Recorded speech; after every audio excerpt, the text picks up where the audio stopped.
are many other factors to consider when you're deciding to commence court proceedings against someone, but of course the financial position of the defendant and whether or not you will actually be able to obtain judgment against them is very important. My name's Eloise. I lead the litigation team. I'm one of the solicitors here at Greenhalgh Pickard. I don't always read the terms and conditions. What does that mean for me? It means if you don't know what one of your obligations are and you breach it, then you could be liable for a claim against you for damages for what the other party has suffered as a consequence of that breach. For example, the bank of mum and dad loans some money to the kids want to get into the property market, so they go and purchase a property, put it in their own name, and then cut mum and dad out. Mum and dad don't get any return on their loan or otherwise investment that they've made in that property. That can be a claim in equity or other. In a different circumstance, a breach of contract scenario could be where you have a residential purchase of land or otherwise a home.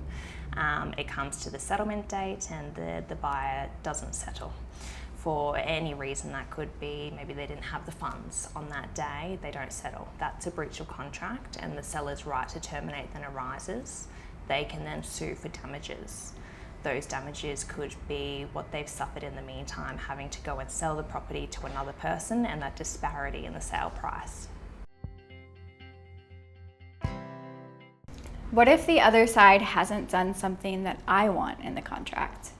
So then the roles are reversed. So then if the other party has breached or otherwise defaulted on their obligations, then you may have a claim to terminate that contract or deed and then sue for your damages suffered as a consequence. I don't know if it's worth pursuing. And that's okay. It's really important to seek legal advice so that you know where you stand, know what your rights are, your obligations, what legal principles actually apply in this scenario.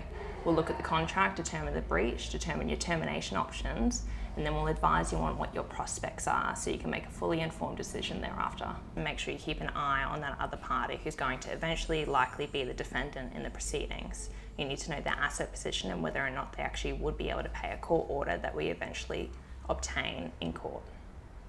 So that's going to be a factor on whether or not I decide to take legal action against them? It's one of the factors, certainly. There are many other factors to consider when you're deciding to commence court proceedings against someone, but of course the financial position of the defendant and whether or not you will actually be able to obtain judgment against them is very important.